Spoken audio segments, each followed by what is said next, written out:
성경 묵도하겠습니다. 사도행전 7장입니다.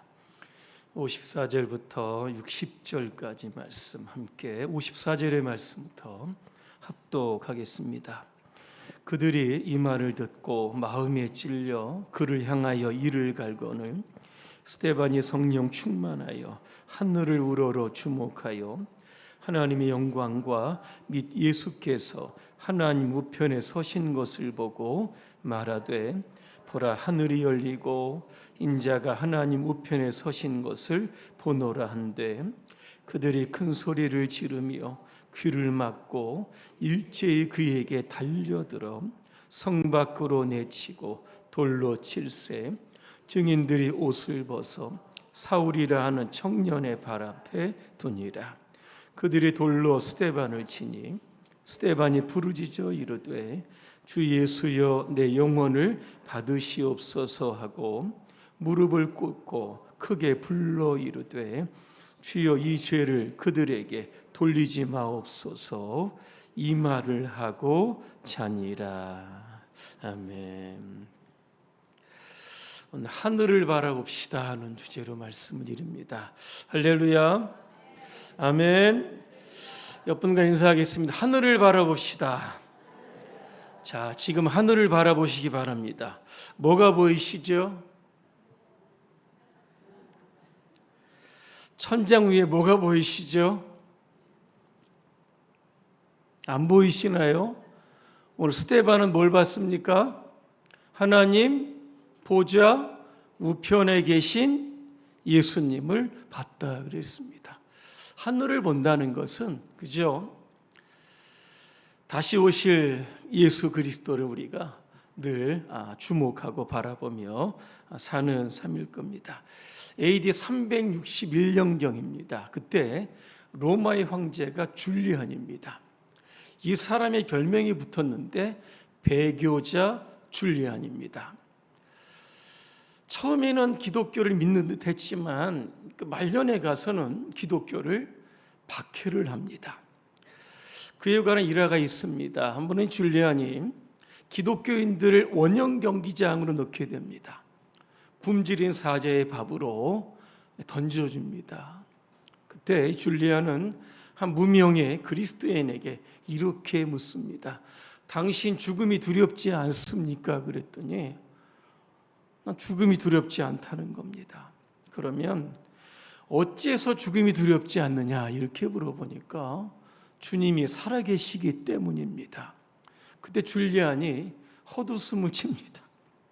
주님이 살아계신다고 그러면 그 살아계신 주님 나사렛 목수가 지금 뭘 하고 있느냐, 그죠? 이렇게 물어봅니다. 그때 이 무명의 그리스도인이 이렇게 이야기를 합니다. 지금 예수님은 당신과 같은 사람을 위해서 관을 짜고 있습니다. 이렇게 이야기했다고 합니다. 그 후로부터 2년 뒤입니다. 전쟁터에 나가서 황제 줄리안은 죽게 됩니다. 그러니까 재임 기간이 총 통틀어서 3년에 걸쳤던 겁니다. 임종 직전에 그가 이렇게 이야기합니다. 오 갈릴리 사람이여 그대가 승리자다. 이렇게 이야기를 하고 그는 목숨을 여러분 잃게 됩니다. 지난 수요일 설교를 요약하면 이렇습니다. 스데반이 산헤드린 공회에서 재판을 받습니다. 죄목은 두 가지입니다. 누가 죄목을 걷습니까? 당시 자유민들이죠. 스데반과 논쟁을 하는데 논쟁이 자꾸 밀리는 겁니다. 사람들을 매수해서 거짓 증인들을 세웁니다. 그들이 두 가지 이유로 스데반을 고발합니다. 스데반이 성전과 율법을 거스르는 말을 했다. 다시 말하면 스데반은 성전이 무너져야 된다.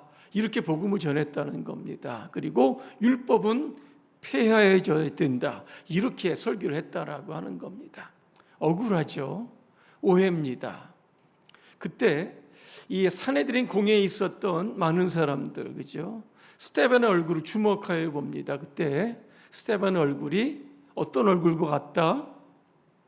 천사의 얼굴과 같다. 그죠? 이렇게 이야기를 합니다.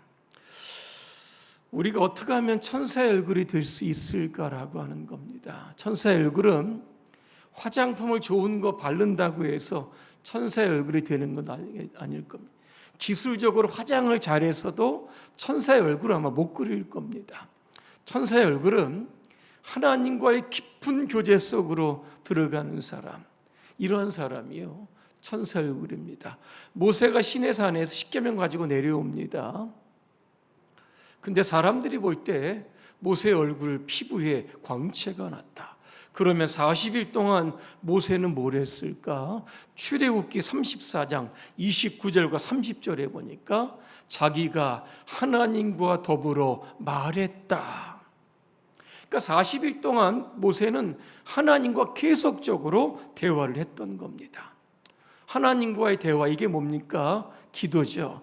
예전에 기도 많이 하시는 분들 보면 영적인 아우라가 있습니다. 그죠? 뭔가 틀리는 것이 그의 얼굴에 여러분 나타나는 것이죠. 그래서 우리 얼굴이 천사의 얼굴, 광채가 나려고 하면 깊은 기도 속으로 들어가 하나님과의 깊은 대화가 있어야 여러분 하는 겁니다. 여러분 스데반의 특징이 뭡니까? 성령으로 충만한 사람. 성령님은 누굽니까? 성령 하나님이시죠. 성령 하나님이요 주시는 역할이 뭐냐? 평안이다. 그죠? 지난 시간에 말씀드렸습니다. 자신을 막 죽이려고 그죠? 물고 뜯는 사람들을 향해서 그죠? 아까 그 두려움 가운데서도 하나님의 평안을 주시니까 그 얼굴에 그죠? 천사의 얼굴빛을 띄었다라고 하는 겁니다. 또 하나 천사의 얼굴은 하늘의 영광을 비추어 주는 얼굴입니다. 여러분 하늘에 여러분 천사가 있죠. 천사는 하나님을 섬기는 사람들입니다. 그래서 천사의 얼굴이라고 하는 것은 하나님의 영광을 반사하는 얼굴이다. 이렇게 설명할 수도 있다라고 하는 겁니다. 우리의 최종 목적지는 어디입니까? 하나님의 여러분 나라입니다. 그 나라에 가면 우리도 천사들처럼 하나님께 예배하며 평생을 여러분 살아가게 될 겁니다. 이 땅에 살아가는 동안 그죠? 여러분의 표정, 얼굴, 삶을 통해서 그 우리가 들어갈 하나님의 나라, 우리가 만나야 할 하나님의 얼굴을 세상 가운데 여러분 반사하며 사시기를 주님의 이름으로 축복합니다. 오늘 스데반은 산헤드린 공회에서 마지막 설교를 합니다. 51절부터 53절인데 설교를 요약하면 딱 세 가지로 설교합니다. 첫째가 뭐냐면 스데반은 산헤드린 공회원들을 향해서 목이 곧고 마음과 귀가 닫힌 사람들이다. 그렇게 여러분 설교를 합니다. 목이 곧다는 게 뭡니까? 뻣뻣하다는 겁니다. 그죠? 교만하다라고 하는 겁니다. 마음과 귀가 닫혀서 하나님의 말씀을 듣지 않는 사람들이다. 그죠? 그들을 질책한 겁니다. 또 하나, 그들은 조상들의 전처를 밟은 사람들이다. 이스라엘 백성들이죠. 하나님이 보내신 선지자 어떻게 했습니까? 그죠? 핍박하거나 여러분 죽였습니다. 오늘 당신들이 지금 똑같은 일을 하고 있다. 그래서 당신들을 구원하러 오신 예수 그리스도를 여러분들이 십자가에 못 박아 죽였다. 그죠? 이렇게 설교를 합니다. 또 하나, 천사가 전해준 율법을 받고도 그 말씀대로 실천하지 않았다 그랬습니다. 자, 분명하게 표적 설교죠. 그죠? 대상을 향해서 분명히 질책하는 설교입니다. 이때 설교를 들었던 사람의 반응이 나오는데 마음이 찔렸다 그랬습니다. 그죠? 하나님의 말씀이 저들의 영혼을 막 찌르니까 어떻게 됐을까? 그죠? 하나님의 말씀이 영혼을 찌르면 사람들에게는 두 가지의 반응이 나타납니다. 오늘 마음이 완악해지는 사람들, 오늘 이를 갈았다 여러분 그랬습니다. 여러분 구약의 바로 왕 여러분 아시죠? 하나님 말씀합니다. 출애굽시키라니까. 이거는 선택이 아니라 명령이다 말씀합니다. 근데 바로가 어떻게 합니까? 안 됩니다. 못합니다. 거절하죠. 성경은 바로를 향해서 완악한 사람이다 이렇게 표현합니다. 완악하다 카샤라고 하는 단어인데 이게 굳어 있다는 겁니다. 거칠다는 겁니다. 출애굽기 7장 13절이죠. 바로의 마음이 완악하여 그렇게 나오고 있습니다. 그러니까 완악함이라고 하는 게 고집이 세다 여러분 이런 뜻이 아닙니다. 하나님을 향해서 대적하다 이런 뜻을 담고 있는 겁니다. 이런 사람들은요 하나님이 이야기해도 듣지 않습니다. 왜? 자기의 고집과 생각이 완강하기 때문에 하나님 말씀을 자꾸 튕겨내는 사람들이죠. 그래서 오늘 스데반이 그렇게 설교를 했으면 마음이 찔리면 그죠? 좀 누그러질 법도 한데 이를 갈았다. 증오심이죠. 그래. 내가 나를 살인자 그죠? 예수를 죽인 살인자라고 했으니까 너도 예수 치면 한번 죽어봐라 그죠? 이렇게 마음 가운데 증오심을 갖게 되었다는 겁니다. 또 하나 마음이 찔려 사람들 중에서요 회개하는 사람들이 있습니다. 사도행전 2장에 보니까요 베드로가 설교를 하는데 사람들이 마음에 찔립니다. 그러면서 베드로에게 이야기합니다. 우리가 어떻게 하면 좋겠습니까? 그랬더니 베드로가 너희가 다 회개하라 그랬습니다. 회개의 헬라의 원어가 여러 가지 있지만 그 중에 하나가 있는데 바로 아포스트레포라고 하는 단어입니다. 이게 어떤 뜻이냐면 돌아서다 방향을 바꾸다는 겁니다. 그냥 마음과 생각으로 그냥 전환하는 것이 아니라 회개의 행동적인 측면을 강조하는 단어가 바로 아포스트레포라고 하는 여러분 단어입니다. 그래서 사도행전 3장 16절에 보니까 회개하고 돌이켜 그랬습니다. 그죠? 이 단어가 바로 회개라고 하는 단어입니다. 마음이 찔리면 회개와 함께 동시에 삶을 하나님께로 바꾸는 것, 돌아서는 것, 이게 바로 진정한 회개입니다. 그래서 베드로의 설교를 듣고 회개합니다. 몇천 명이죠? 3천 명이, 그죠? 그날에 예수를 믿었던 사건이 여러분 나옵니다. 그래서 우리가 설교를 들을 때마다 마음속으로 이런 단입을 해야 됩니다. 오늘 주시는 말씀이 내 심령과 내 양심과 내 영혼을 찌르는 말씀이 되게 해 주시옵소서. 내가 생각하지도 못했던 그러한 죄악까지도 다 생각나게 하시고 회개하게 하시고 그죠? 삶을 돌이켜 이제 하나님께로 나아가는 그런 하나님의 백성으로 살게 해달라. 그렇게 우리가 결심하고 다짐을 해야 합니다. 오늘 55절에 보니까 여러분 성령이 바울이 스데반이요 성령이 충만합니다. 그러면서 나타났던 현상이 바로 하늘을 주목하여 보았다 그랬습니다. 그죠? 만약에요 이런 상황에서 지금 자신을 향해서 이를 갈고 있는 사람들을 봤다고 하면 과연 스데반의 표정이 어땠을까? 그죠?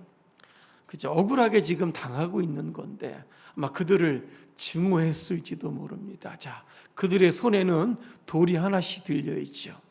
이게 언제 그죠? 스데반을 향해 날라올지 여러분 모릅니다. 그죠? 억울하게 죽어가는 이런 상황 가운데 그들을 향해서 여러분 저주할 수도 아마 있었을 겁니다. 그때 그는 의지적으로 사람들을 쳐다본 게 아니라 하늘을 쳐다봤다라고 하는 겁니다. 그때 예수님 하나님 보좌 궤편에 서 계셨다라고 하는 표현이 나옵니다.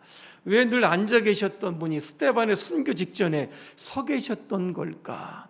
제가 주석책을 찾아보니까 몇 가지 이유가 있습니다. 첫째는 뭐냐면요, 스데반의 고통에 지금 함께 참여하고 계신다라고 하는 겁니다. 돌에 맞아 지금 피 흘려 여러분 죽어가고 있습니다. 단순히 관망자가 아닙니다. 관찰자가 아닙니다. 서서 스데반의 그 마지막을 위해서 여러분 아마 기도했을 겁니다. 너의 순교가 끝까지 하나님께 영광이 되는 그런 순교가 될 수 있도록 그렇게 기도하는 예수님이었다는 겁니다. 또 하나 하나님 보좌에 예수님이 서 계셨다라고 하는 것은 스데반의 순교가 헛되지 않다는 것이죠. 순교 이후에 스데반 어디로 갑니까? 하나님의 나라 그죠. 그토록 자기가 보고 싶었던 예수님께로 가는 것. 너의 순교가 헛되지 않다. 조금 있으면 너는 내 옆에 나와 함께 있을 것이라고 하는 그런 확신을 주기 위해서 우리 예수님은 서 계셨다라고 하는 겁니다. 그러면서 오늘 59절이죠. 마지막 두 가지 여러분 기도를 합니다. 그죠? 주 예수여 내 영혼을 받으시옵소서. 자신의 영혼의 주인이 누굽니까? 하나님이시죠. 이 땅에서는 지금 억울하게 죽어가고 있지만 하나님 품에 내가 지금 곧 안길 겁니다. 그래서 오늘 예수님처럼 그죠? 스데반이 여러분 기도했다라고 하는 겁니다. 또 하나죠. 60절에 보니까 또 하나의 기도를 합니다. 이 죄를 그들에게 돌리지 마옵소서. 예수님 십자가에서 하셨던 동일한 기도를 또 스데반이 여러분 하고 있습니다. 스데반의 마지막 말은 결국 용서였다라고 하는 겁니다. 용서가 주는 의미는 뭘까? 여러분 이겁니다. 용서는 스데반의 영혼에 자유를 주었다는 겁니다. 남들을 위해서 용서하는 것 같지만 용서는 결국 스데반의 마음을 평안하게 하고 그의 영혼에 자유를 주었던 겁니다. 또 하나 용서는요, 죄인을 하나님의 공의에 여러분 의탁하는 겁니다. 지금 많이 억울합니다. 그죠? 하지만 용서합니다. 왜? 참된 재판관은 하나님이라고 하는 사실을 스데반이 알았기 때문에 그렇습니다. 내가 말로나 행위로 저를 정죄하거나 심판하지 않겠습니다. 이 모든 것들 하나님 판단해 주십시오. 또 하나 여러분 스데반의 용서는요 이겁니다. 이 땅의 그리스도인들이 어떻게 살아가야 하는지, 그죠? 나를 힘들게 하고 핍박하는 사람들, 그죠? 증오하고 저주할 거냐, 아니면 오늘 스데반처럼 끝까지 용서하며 살아가야 할 것인지를 분명히 말씀하고 있다라고 하는 겁니다. 그 이후에 여러분 스데반이 잔이라 그랬습니다. 성경에 보니까 죽음을 잠에 표현합니다. 나사로의 무덤에 가서 말씀하시죠. 나사로가 여러분 잠들었다 이런 표현을 합니다. 그러면 언제 깨어납니까? 고린도전서 15장 52절입니다. 나팔 소리가 나매 죽은 자들이 썩지 아니할 것으로 다시 살아나고 우리도 변화되리라. 나팔이 언제죠? 주님 이 땅에 다시 오시는 그날, 그죠? 죽은 자들이 다 눈을 떠서 주님의 부활의 영광에 참여하게 여러분 되는 겁니다. 여러분 결론입니다. 우리 이 땅에서 여러분 순교자로 살아야 합니다. 어떻게 살아야 합니까? 여러분의 표정에서, 그죠? 예수님의 얼굴이 드러나면 여러분 순교자로 사는 겁니다. 또 하나 어디를 가든지, 그죠? 스데반이 사내들인 공회에서도 담대하게 복음을 전했던 것처럼 성령 충만함으로 말미암아 어디를 가든지 누구를 만나든지 복음의 증인으로 살아가는 것, 이게 바로 여러분 순교자입니다. 또 하나 세상이 여러분 힘들게 하고 누군가 여러분들 어렵게 하라고 할지라도 우리의 시선은 항상 하늘을 겨냥해야 하는 겁니다. 왜? 주님이 늘 서 계셔서 저와 여러분들을 응원하고 계시기 때문에 여러분 그럽니다. 그래서 이 땅에 여러분 그 순교자로 살다가, 그죠? 훗날에 하나님 나라에서 영생 복락 누리시기를 주님의 이름으로 축복합니다. 기도하겠습니다. 좋으신 하나님, 우리도 이 땅에서 스데반처럼 살게 해 주옵소서.